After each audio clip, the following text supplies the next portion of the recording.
Hola a todos y bienvenidos a Habla Español con Harrison. Hello and welcome to Speak Spanish with Harrison. En el video de hoy vamos a hablar de la pronunciación en español. In today's video, we're going to talk about Spanish pronunciation. I'm really excited to dive into this because this is such an important topic. And in this video, I'm going to dive into the basic overview of Spanish pronunciation, go through the entire alphabet with you, and then I'm going to give you practical tips on how you can improve your Spanish pronunciation as well. So let's get started. And the first thing that I want to touch on is why it's important to learn Spanish pronunciation. And my answer might actually surprise you, because for me, the biggest upside of having good pronunciation actually has a lot to do with your confidence and your mindset. Because if you just think about it, if you have bad pronunciation or you're constantly not sure if your pronunciation is correct or not, it will unconsciously stop you from speaking this language. And on the other hand, I've seen time and time again how having good pronunciation can give you that confidence boost, especially at the beginning, and that would encourage you to speak more as well. And the other reason that I always focus on pronunciation, especially for someone that's just starting to learn Spanish, is that it's a lot easier to build the good habits early on rather than having to fix it later on. Later in this video, I'm going to give you practical tips on how you can change and improve your pronunciation, but it's certainly easier if you're just starting out and learning the right way to pronounce things. But with that said, I don't want to give you too much pressure as well, because the good news is you don't need perfect pronunciation to speak fluent Spanish. And unless you grew up in a Spanish-speaking household, it's not very realistic for you to start speaking Spanish with perfect pronunciation from day one. It's a long process and you're always improving over the years. And before I dive into the alphabet, I want to share with you how you can best use this video. And I actually recommend you watch this video twice, or at least twice if I say. The first time you can just listen to the sounds, how to pronounce these sounds, and the second time around you can listen and repeat. And more importantly, I highly recommend you record yourself. You can pull out your phone, use the voice memo, or the recording function to record yourself, and compare your own recording to the sounds that I'm going to share with you. And also there's a great website called forvo.com. It's basically a pronunciation dictionary. Whenever you're not sure how to pronounce a certain word, you can just put that in and you will see pronunciations by native speakers from different countries with different accents. It's a great resource for you. Now, with that said, let's dive into the most important part of this video, and let's get started with the alphabet. So we're going to cover the vowels first and then go to the consonants. But before we do, I would actually like to give you 4 letters for absolutely free, because they are pretty much the same as in English. They are M, N, S, and F. And there's really not much to talk about because they're essentially the same. And one thing I would like to point out is if you're learning the Latin American style of Spanish, the letter Z is also pronounced as an S. So let me give you a few examples. Zapatos, shoes. Taza, mug. The Z is also pronounced as an S. However, if you're learning Spanish from Spain, then the letter Z is pronounced differently. It's pronounced more like the TH sound in English, as in the word think or thought. Then mug, taza, would become taza. So there are more videos on YouTube on this topic, so I would recommend you check these out as well if you're learning Spanish from Spain. So with that said, let's dive into the vowels. In Spanish, the most important thing to remember is that each letter represents one sound. So the letter A is always pronounced as A, and the letter I is always pronounced as E, and so on and so forth. Compare that to English, which is quite different. You can have the same letters, but pronounced in totally different ways. Famous examples could be the OU combination. You can have thought, through, thorough, though. It can be very confusing for someone that's learning English. When you're learning Spanish, that's not the case. Whatever you see is how you pronounce. So let's get started with the letter A. In Spanish, it's pronounced as A. And as you can see, your mouth is a lot more open. And the most important thing is that its pronunciation doesn't change based on the position of the letter. So it doesn't matter if it's at the beginning, in the middle, in the end, in between letters, it's always pronounced as A.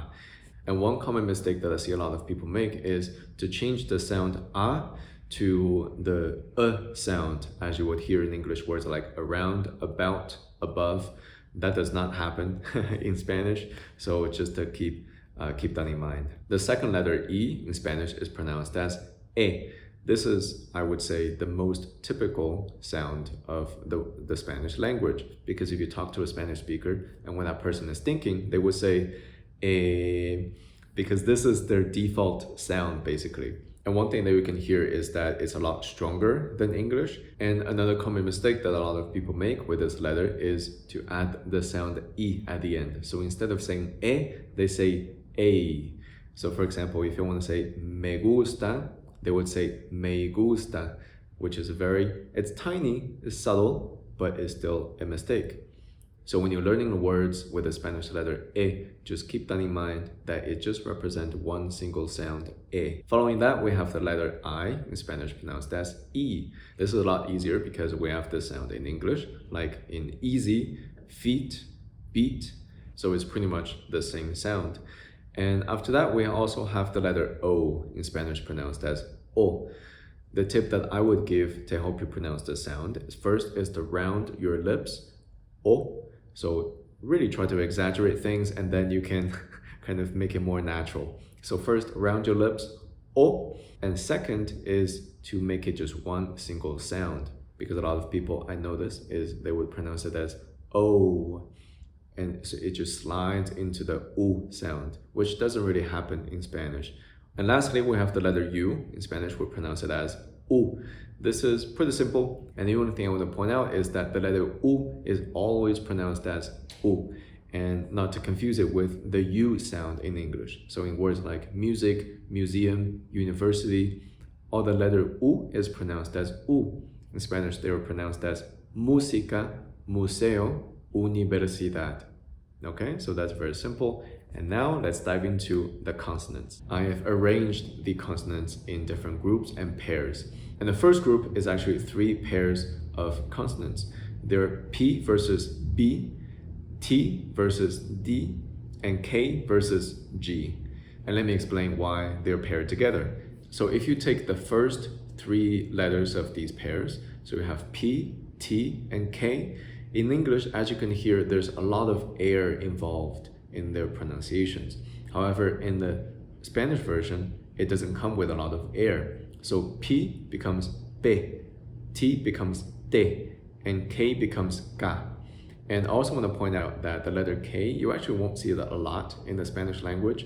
It's more so used in borrowed words like kilogram, kilogramo, karate, karate, and koala, koala, and in country names like Kuwait. However, there are 2 other letters that do pronounce the K sound. They are C when it's followed by A, O, U, or Q, the letter Q. Just to give you 2 quick examples, you have coconut, coco, and what, ke. So as you can hear, there are different letters representing the K sound. So coming back to our pairs, when you're pronouncing the first 3 sounds of these pairs, make sure not to pronounce a lot of air. And when you're pronouncing the other 3 sounds of these pairs, they're a lot softer than their English version. And if you're wondering, the letter V and B, in Spanish, they're pronounced the same. So let me give you some examples. Beber, which means to drink, vivir, which means to live, dedo, which means finger, and gato, which means cat. So as you can hear, the letter B, V, D, G, they're a lot softer than their English version. And I would like to sum up these 3 pairs by 2 words.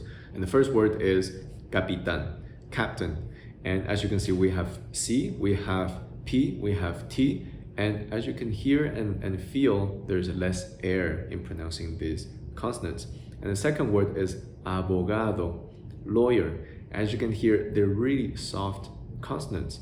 And I would recommend you look up these words and hear their pronunciations as well, so that you can get a more direct understanding of how they sound as well. Okay, so with the first big group of consonants out of the way, we can cover the rest quite fast. So following that, let's talk about the letter L, in Spanish pronounced as L. As you can hear, they sound quite different. In English, the L is a little bit darker. You can hear that you're almost curving the tongue to pronounce the L sound. While in Spanish, it's a lot more direct, it's a lot more clean, a lot more pure, I would say. You're literally just lifting up the tip of your tongue to touch the bumpy part behind your front teeth. And that's how you pronounce the L sound in Spanish, which is L. And following that, we have the double L or Y sound in Spanish. They are, in most cases, they're pronounced the same, except when the letter Y is used as a vowel. When it's used as a vowel, it's pronounced exactly the same as the letter I, which is the E sound. When they're used as consonants, there are actually two main ways to pronounce that. And it's confusing to a lot of people, but let me break it down this way. The first way to pronounce double L or Y is, again, to pronounce them like an I. So you might hear that in words like pollo, chicken, calle, street, oye, which is hey, and payaso, which is clown. But there's also another way to pronounce double L or Y, which is also very common, and that is to pronounce it a little bit like the J sound in juice or the SU sound like in pleasure. It's a little mixture of both, but it's better to give you some examples. You might hear that in words like lluvia, rain, llevar, to bring, yo, I, or ya, which means already. So like I said, there are two main ways to pronounce it. And if you go to countries like Argentina, Uruguay, Paraguay, they would pronounce it a little more like a SH sound, like sh. So yo becomes sho, llevar becomes llevar, me llamo becomes me llamo. So that's another way as well. But unless you are going to live around that area, you wouldn't really encounter that type of pronunciation. So the question is, which one should you use? Both ways are correct, both ways are acceptable, so whatever that's easier for you, that's the way that you can use. And following that, we have the most Spanish letter, which is la ñ, and you can even see that in the language itself, español. It's very similar to the ñ sound in the words like canyon or lasagna, so it should be very simple to pronounce. And following that, we have the J in Spanish pronounced as jota, and as you can already hear, it's like an airy H sound, but with a rasping quality to it. And I'll give you a few examples as well. Ajo, garlic, joya, jewelry, abajo, down or below. So as you can hear, the rasping sound is what really makes this sound unique. Great, we're almost done with the list, so let's keep going. The next letter is the letter R, la R. And in Spanish, there are two types of R's. The first is the tap R, and you can hear that in words like pero, cara, caro. And the second type is the trilled R, and you can hear that in words like rápido, perro, carro. And I've made another entire video about this, so feel free to watch that video for more details. And right here, I just want to touch on in what situations you would pronounce each sound. So it's actually quite simple. I'm going to start with a trilled R. So you would pronounce the trilled R sound whenever you see the letter R at the beginning of a word or after consonants like N, S, L, or you would see two R's together in a word. So these are the situations that you will pronounce the trilled R, and in all other situations, there will be a tap R.